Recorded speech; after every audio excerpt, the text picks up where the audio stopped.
मसीह संदेश सुनने वाले सभी मसीहों को यीशु नमस्कार। मसीह संदेश में आज हम यूहन्ना रचित सुसमाचार उसका 5 अध्याय 6 से 9 पद को देखेंगे कि वचन आज हमसे क्या कहता है।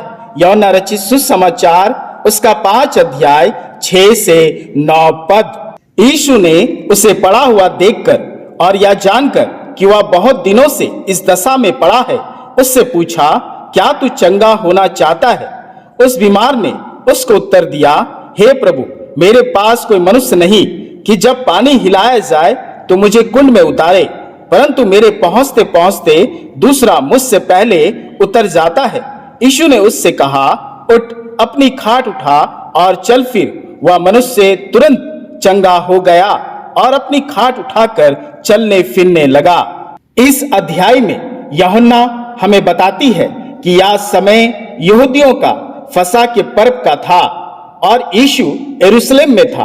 यरूशलेम में भेड़ फाटक के पास एक कुंड था जो इब्रानी भाषा में बेतसदा कहलाता है। उसके 5 असारे थे। यूहन्ना इस अध्याय में बेतसबा कुंड का जिक्र करता है। बेतसबा का इब्रानी अर्थ होता है द हाउस ऑफ मर्सी, दया का घर। बाइबल इस बेतसबा कुंड के बारे में ज्यादा जानकारी नहीं देती है, परंतु दूसरा राजाओं 18 अध्याय 17 पद में इस कुंड के बारे में कहा गया है, जिसे ऊपर की पोखर से संबोधित किया गया है। दूसरा राजाओं 18 अध्याय 17 पद। तो भी असुर के राजा ने ततरान, रबसरीस और रबसाके को बड़ी सेना देकर लकीश से यरूशलेम के पास हिजकिय्याह राजा के विरुद्ध भेज दिया। अतः वे यरूशलेम को गए और वहां पहुंचकर ऊपर के पोखरे की नाली के पास धोबियों की खेत की सड़क पर जाकर खड़े हुए। यरूशलेम के दीवारों के बाहर हिजकिय्याह राजा के द्वारा बहुत सारे पोखर, कुंड, नहर बनाए गए थे। हिजकिय्याह राजा के समय शीलो के कुंड का भी निर्माण किया गया था। ये पोखर और जलाशय इसलिए बनाए गए थे कि यरूशलेम के मंदिर को पानी मिले, और इसी क्रम में बेतसबा का कुंड का भी निर्माण किया गया।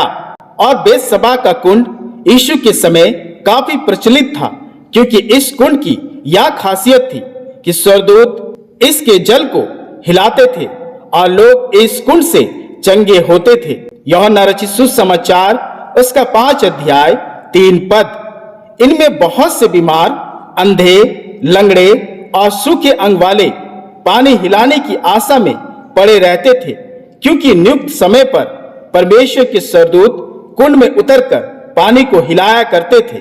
पानी हिलाते ही जो कोई पहले उतरता वह चंगा हो जाता था, चाहे उसकी कोई बीमारी क्यों ना हो।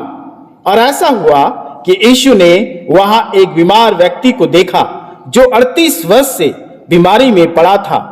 और यीशु ने उसे पड़ा देखकर और यह जानकर कि वह बहुत दिनों से इस दशा में पड़ा है, उससे पूछा, क्या तू चंगा होना चाहता है?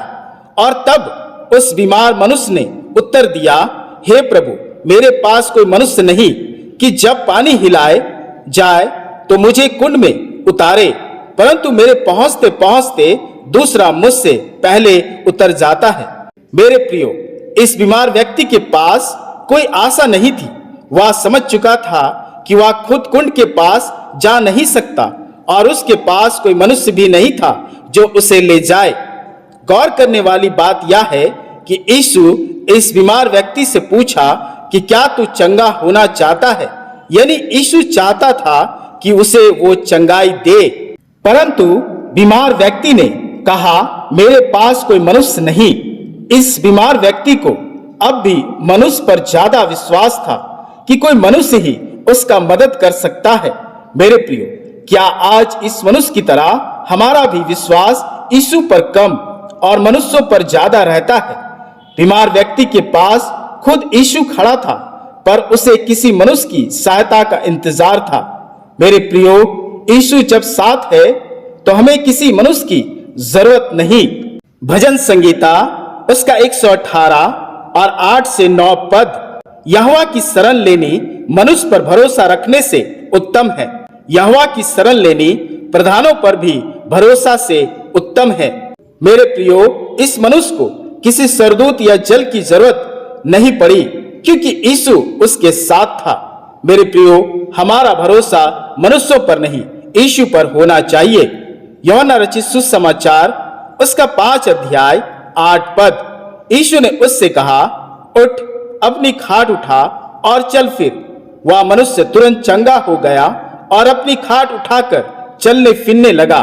मेरे प्रियो, बीमार व्यक्ति से यीशु ने यह नहीं कहा कि जा, मैंने तुझे चंगा किया, बल्कि यह कहा, उठ, अपनी खाट उठा और चल फिर। और वह तुरंत चंगा हो गया और अपनी खाट उठाकर चलने फिरने लगा। मेरे प्रियो, यीशु की आज्ञा पर ध्यान दीजिए। यीशु ने उस बीमार व्यक्ति को अपनी खाट छोड़ने को नहीं कहा, बल्कि खाट को उठाकर चलने को कहा। मेरे प्रियो, यह दर्शाता है कि खाट ने 38 साल तक उस बीमार व्यक्ति को उठाकर चला, परंतु आज यीशु ने उसे चंगा कर वो सामर्थ प्रदान की कि वह उस खाट को उठाकर चला और फिरा। साथ ही यह भी बताती है कि यीशु ने उसे खाट उठाकर चलने को कहा, क्योंकि यीशु चाहता था कि चंगाई के साथ साथ वह आज्ञाओं का भी पालन करे। खाट उठाकर चलना इस बात का स्मरण था कि यीशु ने क्या महान काम उसके लिए किए हैं, क्योंकि मनुष्य परमेश्वर के उपकारों को भूल जाता है। मेरे प्रियो, हम भी अपने आप को जांचें कि यीशु के उपकार, चंगाई, महिमा को हम जल्द ही भूल तो नहीं जाते हैं। हमें यह कभी नहीं भूलना चाहिए कि यीशु ने हमारे जीवन में कई आशीषों को दिया है, और जब तक हम खाट उठाकर चलेंगे, यह स्मरण रहेगा कि यीशु ने क्या किया है। यीशु ने उस व्यक्ति को आज्ञा दी, उठ और खाट उठाकर चल, और उस बीमार व्यक्ति ने यीशु की आज्ञा को पूरा किया। मेरे प्रियो, चंगाई के साथ साथ आज्ञा भी है, पर हम में कई हैं जो चंगाई को पाने के बाद आज्ञा को भूल जाते हैं। नीति वचन उसका 4 अध्याय 20, 21 और 22 पद। हे मेरे पुत्रे, मेरे वचन ध्यान धर के सुन और अपना कान मेरी बातों पर लगा। उनको अपनी आंखों की ओट ना होने दे, वरन अपने मन में धारण कर, क्योंकि जिनको वे प्राप्त होती है वे उनके जीवित रहने का और उनके सारे शरीर के चंगे रहने का कारण होती है। यूहन्ना रचित सुसमाचार उसका 5 अध्याय 14 पद। इन बातों के बाद वह यीशु को मंदिर में मिला। यीशु ने उससे कहा, देख, तू चंगा हो गया है, फिर से पाप मत करना, ऐसा ना हो कि इससे कोई भारी विपत्ति तुझ पर आ पड़े। मेरे प्रियो, चंगाई पाने के बाद बीमार व्यक्ति की मुलाकात फिर यीशु से होती है। यीशु उसे चंगा देखकर कहते हैं कि तू चंगा हो गया है, अतः फिर से पाप मत करना, ऐसा ना हो कि इससे कोई भारी विपत्ति तुझ पर आ पड़े। मेरे प्रियो, यीशु यहाँ उससे उसकी आत्मिक चंगाई की बात करते हैं और समझाते हैं कि आत्मिक चंगाई शारीरिक चंगाई से कहीं ज्यादा जरूरी है, क्योंकि अनंत जीवन शारीरिक चंगाई से नहीं बल्कि आत्मिक चंगाई से ही मिलती है। मरकुस रचित सुसमाचार उसका 9 अध्याय 45 पद से लेकर 47 पद।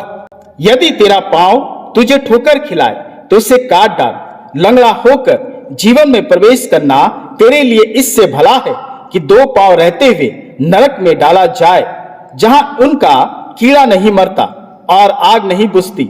यदि तेरी आंख तुझे ठोकर खिलाए तो उसे निकाल डाल। काना होकर परमेश्वर के राज्य में प्रवेश करना तेरे लिए इससे भला है कि 2 आंख रहते हुए तू नरक में डाला जाए। इसलिए मेरे प्रियो, हमारी पहली प्राथमिकता हमारी आत्मिक चंगाई होनी चाहिए। अगर हम स्वस्थ हैं तो नरक में जाए तो क्या लाभ, पर अगर हम अस्वस्थ भी हैं और स्वर्ग में जाए तो हमारा लाभ है। मेरे प्रियो, आज हमारा बेसदा खुद यीशु मसीह है, जो हमारे लिए दया का घर है। यीशु मसीह ही हमारे घर, परिवार, जीवन के लिए दया का सागर है। बेसबा कुंड सिर्फ शारीरिक चंगाई के लिए जाना गया, परंतु यीशु शारीरिक और आत्मिक चंगाई दोनों के लिए जाना गया, क्योंकि शारीरिक और आत्मिक चंगाई उसी के द्वारा हमें मिलती है। वह हमारे पापों को भी क्षमादान करता है। तो आइए उस यीशु के पास जो दया का घर है मेरे प्रियो, हमारा घर दया का घर तब ठहरेगा जब हम मनुष्यों से ज्यादा यीशु मसीह पर भरोसा करेंगे, जब हम उसके वचन को मानेंगे और जब हम अपने शरीर से ज्यादा आत्मा की चंगाई को महत्व देंगे। पिता परमेश्वर इस वचन के द्वारा हम सबों को बहुतायत से आशीष दे। आमीन। आइए प्रार्थना करें। हे हमारे पिता, आज के वचन के लिए हम तेरा धन्यवाद करते हैं और तेरी करुणा को स्मरण करते हैं कि हमेशा तूने हम पर अपनी भलाई प्रकट की है।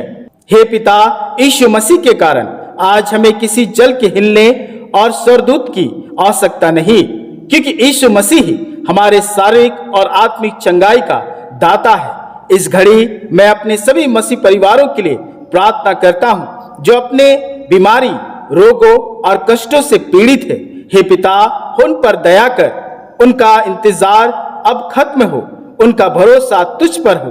हे यीशु, तू हमारा बेतसबा है, तू ही हमारा दया का घर, दया का सागर है जो हमारे कष्टों और रोगों को उठा ले जाता है। तेरी सामर्थ से ही हम अपनी खाट उठा सकते हैं। हम रोगियों पर दया कर और मन और आत्मा की चंगाई हमें प्रदान कर और इस प्रार्थना को अपने पुत्र यीशु मसीह के नाम से ग्रहण कर। आमीन, आमीन।